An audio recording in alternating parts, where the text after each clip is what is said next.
Like literally on the signal, the car broke down. I'm like, okay, so this is where my patience needs to come in, because owning a classic car, you need to be.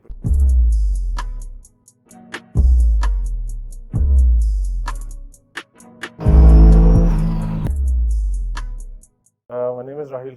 My family's been here about 40 years now.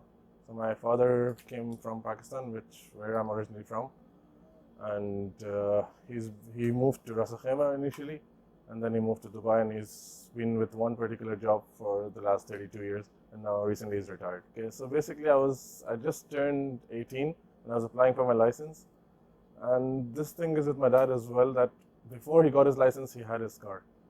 So he's like, I'm gonna do the same for you.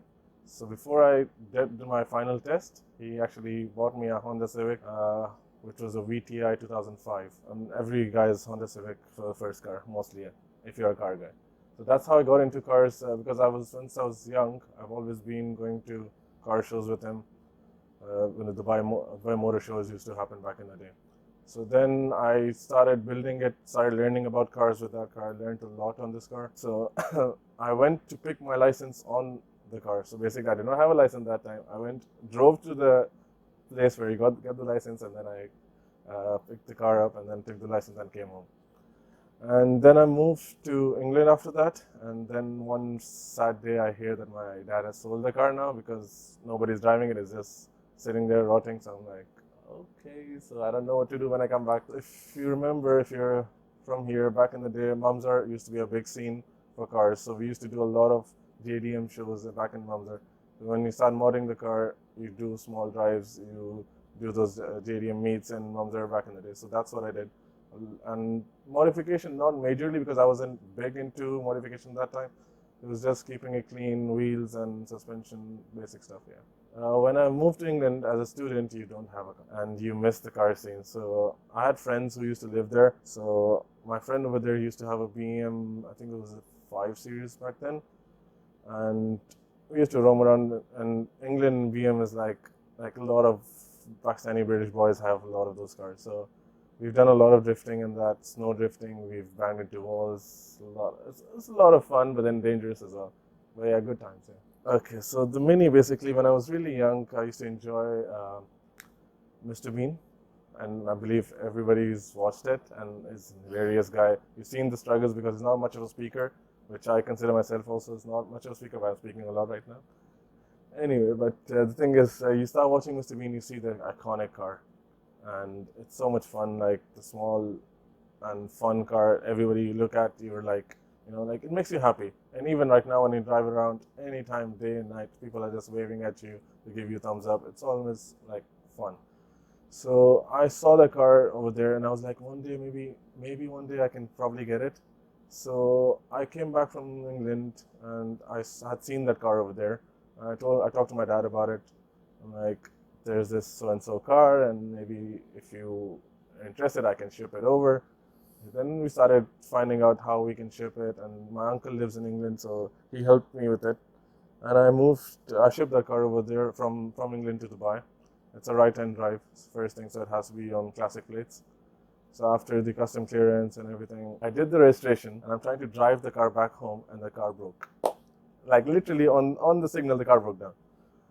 I'm like, okay, so this is where my patience needs to come in, because owning a classic car, you need to be patient. So then that was the first day the car broke down, and then after that, got it fixed again. I'm back on the recovery, getting it fixed again, and then suddenly I'm like, okay, I need to start learning about this car. Okay, I purchased it, I've had some sort of knowledge about it, but then I need to really get into old engines because the car is older than me. So, and my dad really helped me with this. Like, he knows about the leaf suspension, and which is not very in nowadays, obviously. Plus the carburetor engine. It's a single carb around 1000 cc, and the funny thing is, it's an automatic. I found a rare automatic back then, but now it's pretty common now because now the minis are coming from Japan. So over there you can find a lot of automatics. So it's a 3-speed automatic. It's really funny. It hardly goes up to 110. It's on high lows, which is the suspension system that comes with it. So I've lowered it. It's maxed out on the floor. So it's been a journey. I've had 3 different colors on it so far. and 3 different styles of wheels and lights, and like every season you keep changing something or the other. So finally, last season, just after October, I got it repainted from MK1, got some new wheels. Then Kansan helped me a lot with it, with the suspension settings and all of that. So overall, like, it's this journey, and I'm still perfecting it, and I don't think it's ever gonna be perfected. But yeah, I mean, as long as it's with me, it's all good. What happens is, like I mentioned earlier, like Mamzar was a big scene, and I used to live around the area, so we used to go in the evenings on the weekend. Because very young, you can't really go out clubbing, pubbing, and all of that. So that's what you do. So we used to go there on the weekends, and I met a lot of people over there. And through that, the scene grew, and it kept growing. And then eventually, car culture came in, and all of other like Dubai drives and the Maid show. So the scene kept growing, yeah. And then lastly, the Gulf Car Festival, which I've been doing for about 4 to 5 years now. I've been helping out with the management, with Ali and Sam, and I mean, they're really nice guys. And the show is fun because it's a 3-day show. You don't get that in Dubai here. So although like the burnouts and the drifting and all that is a bit dangerous, but then to each to their own, you know. First meet of Gulf Car Festival was when I had a 350Z and the Mini both. I took both the cars to the show, and I met them over there. And then because we were from the same country, it was easier, and we became friends through that. And then every year after that, they just kept asking me to just come and help out with the management of the event. And since then, we've been really good friends. So then I sold the 350Z, and I still had the Mini, and then I went for a meet with Car Culture, and then my car was under their stand for once because the car is so small that it fits the stand.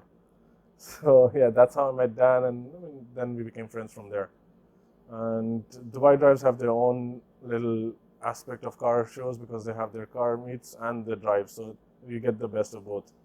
So that way, I don't really do the long drives because it's a Mini, it's compact. I'm huge, plus the fact that they drive all the way to Fujairah or wherever.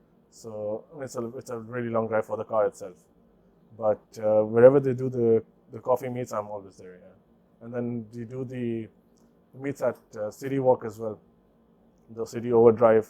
So even those meets, that all of that combined gets you into the car culture over here. This was a funny story because I was on Jumeirah Road, and then randomly I get stopped by a Bentley, and I'm amazed. I'm like, it's a Bentley. And I go like, okay, this Arab guy comes down. He's like, it's a very nice car. I'm like, thank you. He's like, do you want to sell it? So that's the first question you get, right? So I'm like, no, I don't want to sell it. I mean, like, okay, I would like to drive it. I'm like, well, I don't really know you to drive my car, but I would take you for a drive, sure, why not? So we just parked in the corner. He was looking at it and he enjoyed it, and he did give me an offer, but obviously I did not accept it. And then once my dad was driving it a couple of weeks ago, and he got stopped by 2 random guys, and again, same thing, they offered him to buy the car. I've had a guy interested from Saudi as well, who's been after me to sell the car, but so far I'm not going to do that. I have done the Ramadan event. It was for BMW, so they took my car for a month. It was with them for a charitable event in one of the hotels. So they were displaying their cars, and then whoever comes and signs up, and there's some amount of money was going to the charity as well. I've done a charitable event, then I've done like shoes launches for Adidas.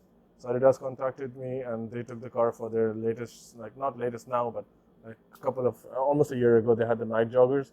So they took the car for that event as well. So the car keeps going on for smaller events, yeah. Okay, when you start that journey, you're very naive, okay, and you need to understand that it's not all fun and games all the time. Like, you need to be responsible with your car as well, and you need to learn about your car. Because, for example, like if your petrol gauge is like on low, you know when it's going to stop, and you wouldn't know that initially, but now like you know when it's going to stop. So that is one of the things you learn about your car. And then apart from that, I mean, now as an adult, like when you grow up with the cars, you learn to respect other people's builds as well, which initially is just like, I'm going to build my car and then I'm going to copy someone else doing that. But now you build it for yourself. So that's what you learn once you grow up. And some people will always respect your build, some people will never respect your build. So you have to live with that.